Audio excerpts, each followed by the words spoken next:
Hey everyone, welcome back to my channel. Today I'm going to be going over the ombre technique.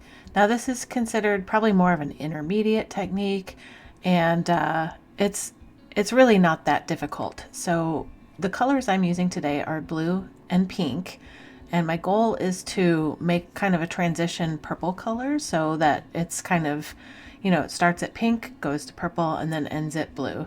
So here I am just mixing my colors, and I do it the same way I always do. So I use the measurement of the color, and then I add in my MCT oil and I mix it up. So the MCT oil helps with a little bit more of the super fat in the ultimate end product. So here I am mixing my oils like I normally do. This is my room temperature liquid oils, and I had melted down the hard oils.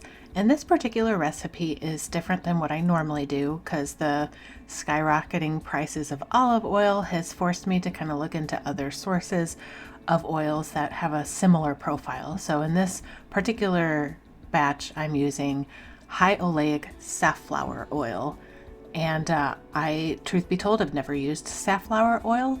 So going into this, I had no idea how it was going to react. But I would assume that with the high oleic content, that it would be similar to olive oil, and it wouldn't increase trace or anything like that.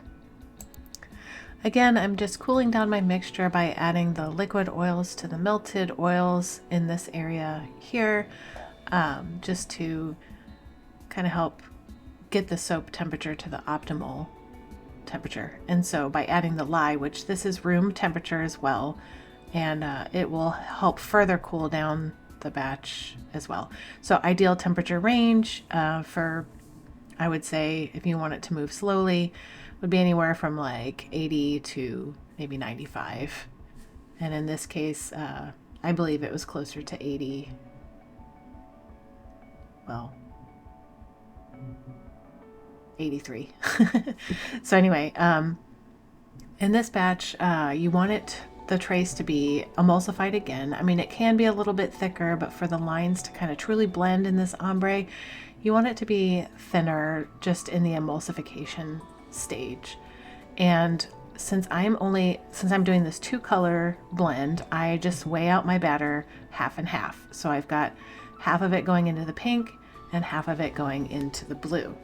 And the general technique for this is use your starting color, and you pour a few layers of your starting color into the bottom of the mold, and every time you add your secondary color just a little bit at a time, until you get that nice gradient look.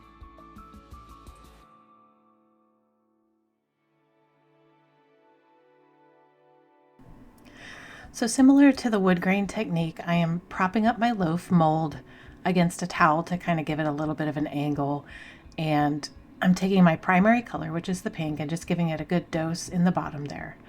And I just add a little bit of my blue, because if you know anything about color theory, blue will quickly overwhelm pink every time. So technically, I said I weighed out 50-50, but actually I had a little bit less blue than pink because I knew ultimately it wouldn't take as much to turn it to purple. So just a little bit of it at a time. I would say I probably added about an ounce at a time, did a few passes, and you can, I don't know, I'm kind of disappointed in this. Not that the end result ended up bad, but I kept knocking the mold, so it kept changing the trajectory of my colors, but it ultimately ended up fine. But it's kind of frustrating when you set up these things and you attempt to make it go one way and then it just doesn't. So, but anyway, I'm just gonna go ahead and let you watch this as I go, and it does take a little bit of time, which is why it's important for your soap batter to be a little bit on the thinner side. And the fragrance I used, I knew well enough to know that it would not cause extra trace in my recipe, and especially knowing that this recipe was unfamiliar to me, I didn't want anything to go weird. So this is called Clean Fragrance by Nature's Garden Candles, and it behaves excellently. So you can see here it's still very nice and fluid, and the colors are blending so nicely, and you can see that transition from pink to blue.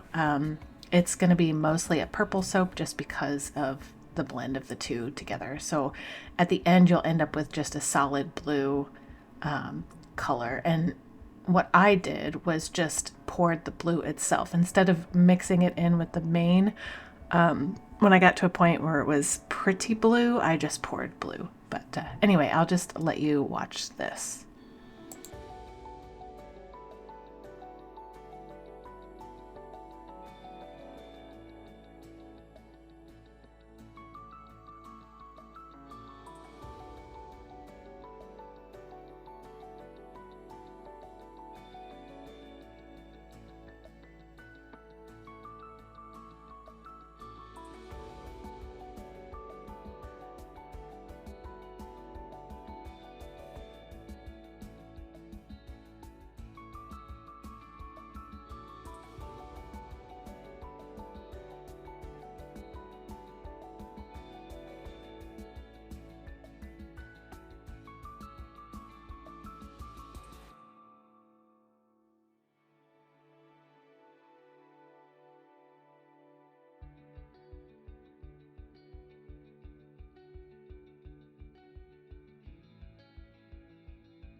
Okay, so that was my final purple layer, and so I'm just taking the blue and just pouring in the rest of the blue there to kind of, if I recalled how much I poured in the pink, I wanted to make it a little bit even so that you have, even layers in that.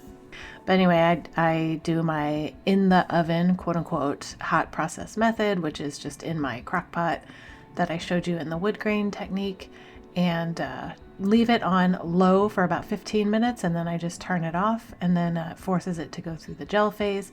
And yeah, so that's how I process that. And I just put my leftovers in my little molds. And again, like I said in my Mod Circles video, I may start selling these. I'm not really sure yet. There's probably going to be an experimental section on my website that has these little owls and stuff in it. But anyway, here's my cutting section. So this is the next day. Doesn't take long, and this is nice and hard. There's a little spot at the top that I don't really understand, but I trim that off.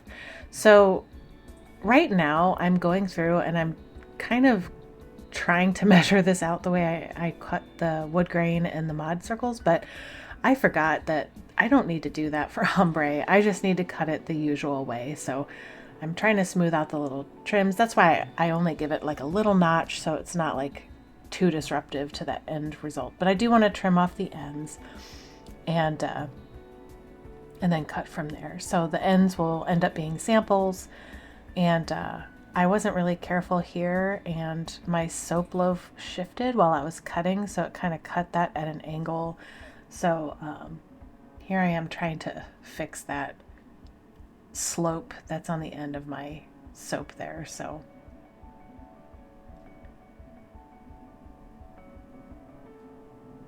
and fixed.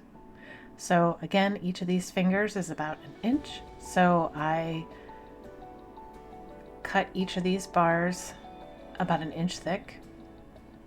And that first cut is usually the hardest because you have most of the weight of the bar on one side. And as you go, it gets a little bit easier. I'd like to get a nicer cutter than this, but it is what it is.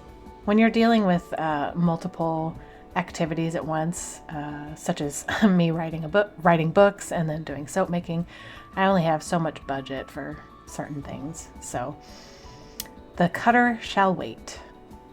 But ultimately, I really like the way this turned out. It's very vibrant and fun, and the scent is very clean and fresh, and makes a really good shower bar. I tried to trim off because it's kind of curved right there, the way it like sat in the mold, and I tried to trim this off, but ultimately when I did that, I didn't like how thin the piece ended up being, or like the bar. So I just didn't do it. I just left it as it was, and then see how different that was. I just trimmed the sides, but here's the finished result, and the two colors that I used, 50/50, well, again, a little less blue, but pretty much 50/50, and the clean fragrance. And it looks pretty cool. And again, if you could just send me a comment below and name this soap. If I don't get any comments or I don't get any suggestions, I'll just name it something. But yeah, if you liked this video, just feel free to share it and, leave me a comment, whatever you'd like to do. And I will see you next time. Bye.